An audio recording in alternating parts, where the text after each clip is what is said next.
Do primeiro ano, tudo bem com vocês? Estou aqui para darmos continuidade ao nosso estudo de óptica geométrica. Só que agora vamos falar especificamente da luz. Vamos falar de um fenômeno ondulatório chamado de refração da luz. Para trabalhar a refração da luz, nós precisamos entender o que é índice de refração. O índice de refração absoluto, chamado de N, vai ser dado como N igual a C sobre V, onde C é a velocidade da luz no vácuo, certo? Quanto vale a velocidade da luz no vácuo? 300 milhões de metros por segundo. Em notação científica, 3 vezes 10 elevado à oitava metros por segundo. Dividido pela velocidade da luz no meio, onde a velocidade da luz vai depender deste meio. No ar, a velocidade da luz é próxima da do vácuo. Na água, a velocidade da luz é inferior à velocidade da luz na água, no ar, tá? Então, observe aqui alguns índices de refração de alguns meios. A água tem índice de refração 1,33. O quartzo, 1,54. O vidro comum, 1,56. E o diamante, 2,41.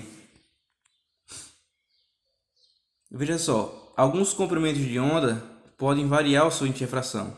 Por exemplo, a luz visível na cor vermelha tem índice de refração 1,513. Já o amarelo, 1,517. O verde, 1,519. E o violeta, 1,532. Nós podemos calcular também o índice de refração relativo entre dois meios. O índice de refração absoluto é calculado em relação ao vácuo. E o índice de refração relativo é calculado em relação a outro meio.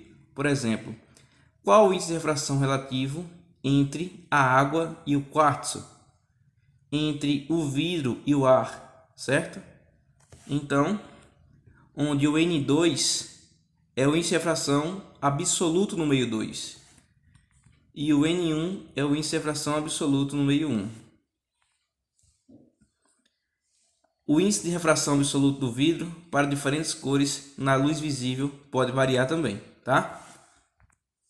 Então, as leis de refração são apenas duas. A primeira lei da refração é fácil. Observe que eu tenho a superfície S, tá? Perpendicularmente, ou seja, normal a essa superfície S, eu tenho uma reta imaginária N, tá? A superfície S divide o meio A, que pode ser, por exemplo, o ar, e o meio B, que pode ser, por exemplo, a água. E observe que tem um raio incidente em vermelho chamado de RI, que faz um ângulo I em relação à reta normal. E esse raio RI passa para o meio B, que pode ser a água, com um índice de refração R em relação à normal. Esse raio vai ser chamado de RR, certo? Raio refratado. Então, a primeira lei da reflexão vai dizer que o raio de luz incidente, o raio de luz refratado e a reta normal estão contidos em um mesmo plano. É semelhante à primeira lei da reflexão. Só que agora esta é a primeira lei da refração, certo?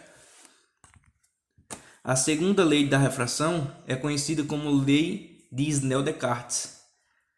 A lei de Snell-Descartes vai relacionar o ângulo de incidência e o ângulo de refração de acordo com o índice de refração dos meios. A lei de Snell-Descartes pode ser dada como NI vezes o seno de I é igual a NR vezes o seno de R. Ou seja, NI é o índice do meio de incidência, NR o índice do meio de refração. Seno de I é o seno do ângulo de incidência em relação ao normal e seno de R é o seno do ângulo de refração em relação ao normal, certo? Então, observe aqui alguns casos. Quando o raio incidente é normal à superfície. Observe que mesmo tendo índice de refração diferente, o meio 1 e o meio 2, o raio não faz uma curvatura, certo? Ele continua em linha reta.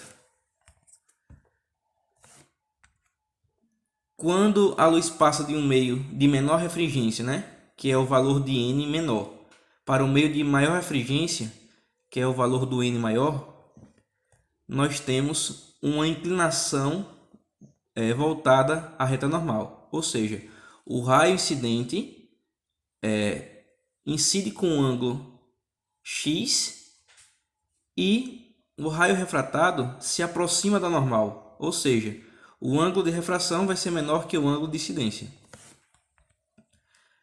Quando a luz passa de um meio de maior refringência para o de menor refringência, agora o meio 1 é maior do que o meio 2. Então observe que, no caso anterior, a luz se aproximava da normal quando refratava.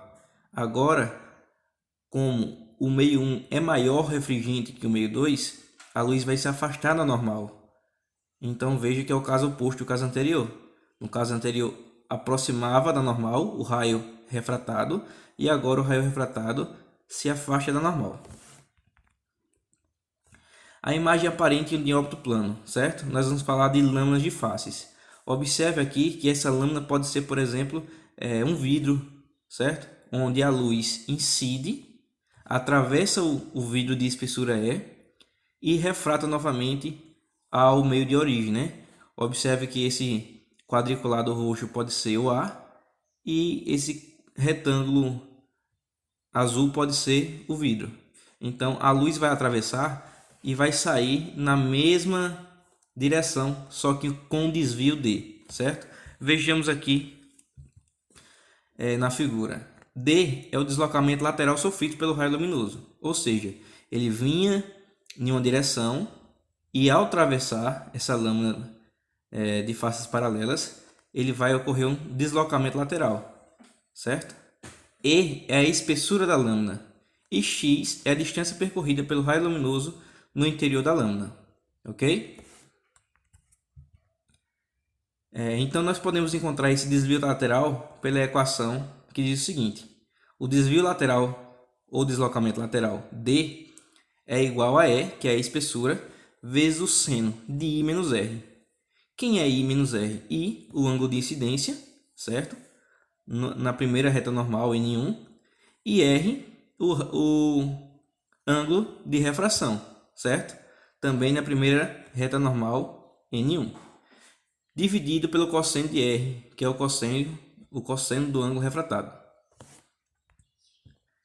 Veja só na prática, quando fazemos com raio laser atravessando uma superfície. Você pode fazer esse experimento em casa, utilizando um raio laser e um copo com água, certo? Mira o laser na água e você vai ver que a luz vai sofrer um deslocamento lateral, certo?